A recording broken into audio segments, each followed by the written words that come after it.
Okay, Chris. Last question to ask yourself, and a very good one. And I think this is a sign of strength and a sign of good performance. If you're asking yourself at the end of Google Ads, a month with Google Ads, am I leaving money on the table with Google Ads? That means Google Ads is working for you and you want to spend more and you want to get more leads and sales from Google Ads. So number one, I think it's a good sign when you're asking yourself that question. So it's a place you want to get to. Um, but the way you can kind of tell if you are here, Chris, is if you have a limited by budget status in Google Ads. And so maybe a better way to ask this is, do I have a limited by budget status? And there's a few different ways to approach it. But do you think kind of a month end is a good place to check in about your budget status and kind of make a decision on how you want to approach your limited by budget status? Yeah. Oh, definitely. I mean, that little status, giant red status limited by budget, it's not an instantaneous alert. The status takes several days, if not like maybe 4 or 5 days for it to change. So you could up the budget, and it may take a while. You're not going to see instantaneous changes on those statuses. What So I've yeah, seen it is should not be changed if constantly. you change it high enough, you can get rid of it. But you got to change it. You got to change it pretty high. Yes. Yeah. Another Yep. frustrating thing about that button there, Chris, is or that status is. Have you noticed that sometimes you'll see search impression share lost due to budget, but you won't see limited by budget status in the status column? That's always kind of Yeah. a hard thing to digest. I always attribute it to that delay factor. If it's like Mhm. a 20% loss due to budget, I assume it hasn't caught up yet. There's a delay from what I found. And the budget status, that's also dealing with that 30.4 days, the average amount of days in a month, and how it could overspend your daily budget by up to 200% on a day Mm-hmm. where it thinks there's good traffic, and then underspend you. And over the course of 30.4 days, it'll spend what your daily budget was during those 30.4 days. But if you're changing that a lot, it can affect things. But that said, Chris, when you do see the limited by budget status, I have a little kind of like flow chart I think people could go through. I First love question it. to ask yourself: do you like your cost per lead? If Okay. you don't like your cost per lead, you can lower your bids to get a lower cost per click, a Okay. lower cost per Yep. lead, or improve your search terms with negative keywords and better keywords and Okay. try to improve your conversion rate. If you do like your cost per lead and Okay. it's under your goal and you like it or on goal,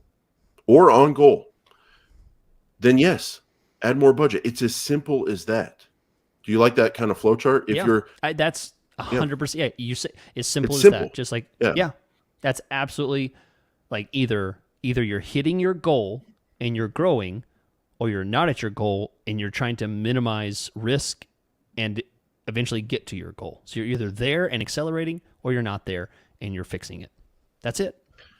Yeah. And one thing I do want to leave this as a question of, am I leaving money on the table with Google Ads? Because one thing you can do when you see that big red limited by budget button, because you can click on it in the status column, number one, you're not going to miss it. You're going to see it. And then number two, when you click on it, one of the things people ask is, how much more should I spend if I'm supposed to spend more money, if I like my cost per lead, cost per conversion, and I'm limited by budget?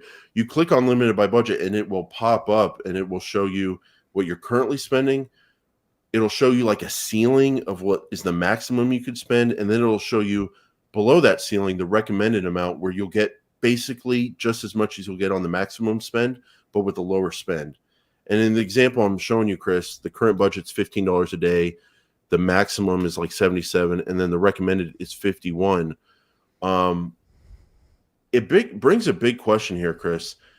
If you like your cost per lead and it is profitable for your business, and you click on limited by budget and you don't spend the recommended amount, or you don't spend something between the current and the recommended amount, what are you doing on Google Ads? Because if you're profitable, why wouldn't you want to buy more leads off the shelf on a profitable basis and raise that budget?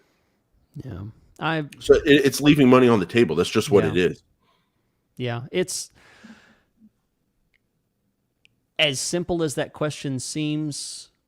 it happens. You know, it happens a lot. People don't Well, always they're worried about maximize their cash flow. potential. They're worried Yeah. about money, and Yeah. Because honestly, the yeah. problem is they can't 100% confirm that the leads are actually leading to profitable interactions, profitable sales, profitable leads that close. That's the loop they haven't closed yet. They know that Google Ads is providing conversions. They have not yet taken that data from the conversion into the Mhm. closing.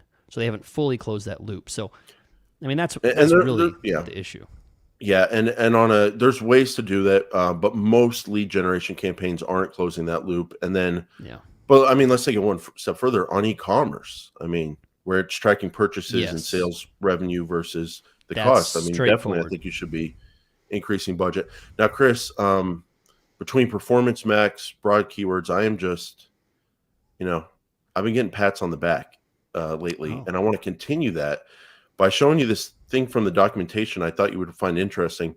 When you're limited by budget, one of the recommendations Google gives, one, not the only one, but it's one possibility, like we just discussed. Like if you don't like your cost per lead, you do have the option of going a little bit lower with your bids, getting more clicks overall for the same budget, and getting a lower cost per conversion.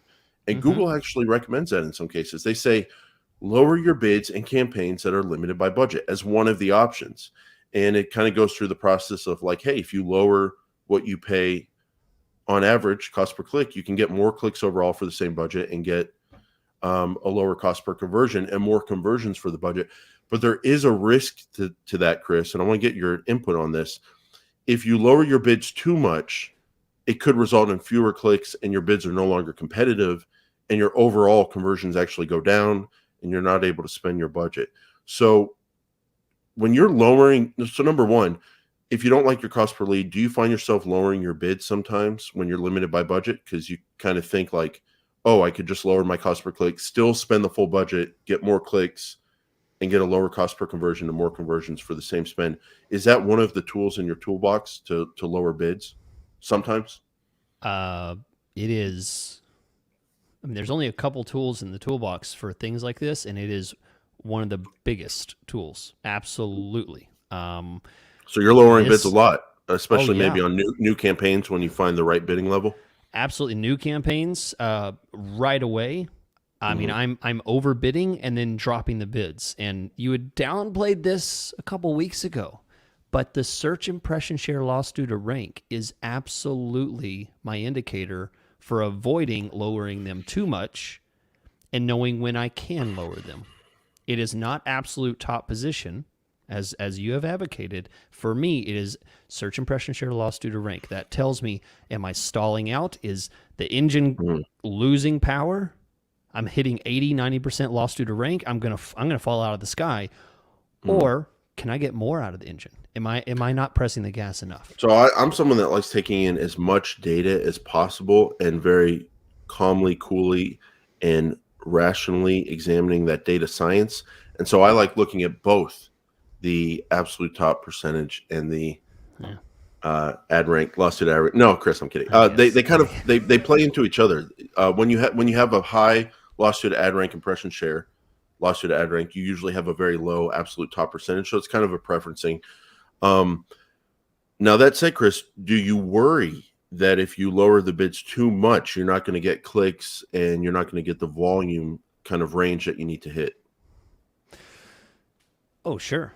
Or do you let the Yeah. data guide you and it's not that much of a concern if I mean, you're focusing on that data?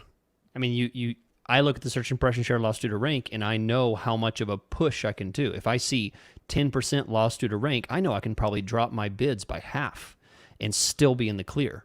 But if I see Because there's 70%, 80%, then I'm because going to if your drop them search by just a impression little bit. share, so if you're missing search impression share loss to ad rank by 10% of the time, and your cost per click is too high because your cost per conversion is too high, you have confidence to lower the bids by a lot because your thinking is, I could lower those bids and maybe grow my search impression share loss to ad rank up to 30 or 40 or 50%. As bad as that sounds, but all that means is that you go from not showing not showing 90%, sorry, not showing 10% of the time to not showing half the time.